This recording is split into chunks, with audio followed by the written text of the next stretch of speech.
Friends નમસ્કાર। G TV Gujarat message news channel ઉપરથી સાચા સચોટ અને નિષ્ઠાપૂર્વકના સમાચારો મેળવવા માટે G TV Gujarat message news ચેનલને સબસ્ક્રાઇબ કરી બેલ આઇકન ઓન કરો।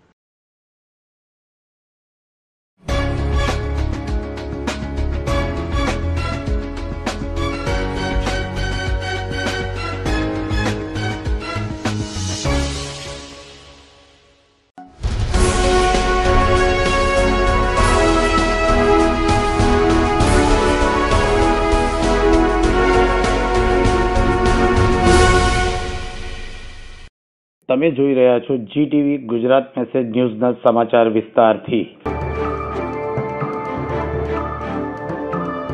ભારતીય વાયુસેનાએ પાકિસ્તાન કબજા હેઠળ કાશ્મીરમાં આવેલા આતંકવાદી ઠેકાણાઓ પર 1000 કિલો બોમ્બ ઝીક્યા।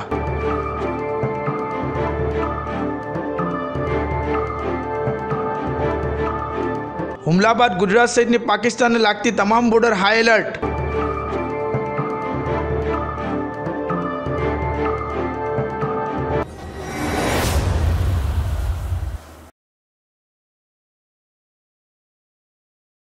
કાશ્મીરના પુલવામા હુમલા પછી ભારતીય વાયુસેનાએ પાકિસ્તાનના કબજા હેઠળના કાશ્મીરમાં 1000 કિલો બોમ્બ સાથે હુમલો કર્યો છે, જેમાં પાકિસ્તાનની કાશ્મીરમાં આવેલા આતંકવાદી ઠેકાણાઓનો નાશ થયા હોવાના સમાચારો પ્રાપ્ત થયા છે। ભારતીય વાયુસેનાના 12 મિરાજ નામના ફાઇટરોએ આ એટેક કર્યો હતો। રાત્રિના 3:30 કલાકે કરવામાં આવેલી આ જવાબી કાર્યવાહીમાં ભારતીય વાયુસેનાના વિમાનો પાકિસ્તાનની સીમામાં ઘૂસીને હુમલો કરીને પાછા આવ્યા હતા। પાકિસ્તાનના રક્ષા વિશેષજ્ઞ કમર ચીમાએ જણાવ્યું કે પાકિસ્તાનનો અધિકૃત જવાબ આવવાનો હાલ બાકી છે। ભારતીય વાયુસેનાના વિમાનોએ પઠાણકોટ એરબેઝથી ઉડાન ભરી હતી। મિરાજ 2000 નામના વિમાનોએ પાકિસ્તાનનું રડાર જામ કર્યું હતું।